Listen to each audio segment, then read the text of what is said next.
Part 2 চলে এসেছি নিয়ে। তো আগের বারে আর দেখো নি, তো গো অ্যান্ড ওয়াচ। তো এই যে পরে নিয়েছিলাম বারবি ফ্রক টাইপের একটা জামা, যেটা পরে আমরা যাবো আজকে জল সারাতে। জল সারানোর আগে তোমাদেরকে বলি, পূজা ওয়াইট বলছি আমার ইনস্টাগ্রাম আইডি, তো গো অ্যান্ড সাবস্ক্রাইব তো হয় না ওখানে, ফলো করে দিও।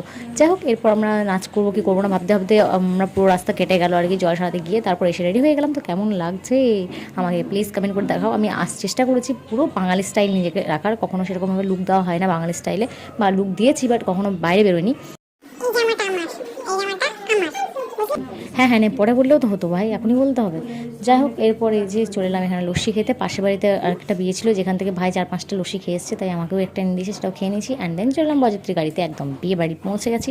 শরীরের অবস্থা খারাপ ছিল, বিকজ বমি বমি ভাবছিল, বাসে আসলেই তো এরকম অবস্থা হয়। তারপর এখানে এসে স্প্রাইট খেয়ে নিলাম।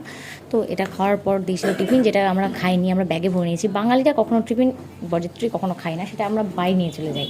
তাই তো বস, সাবস্ক্রাইব করো, পার্ট 3 আসছে।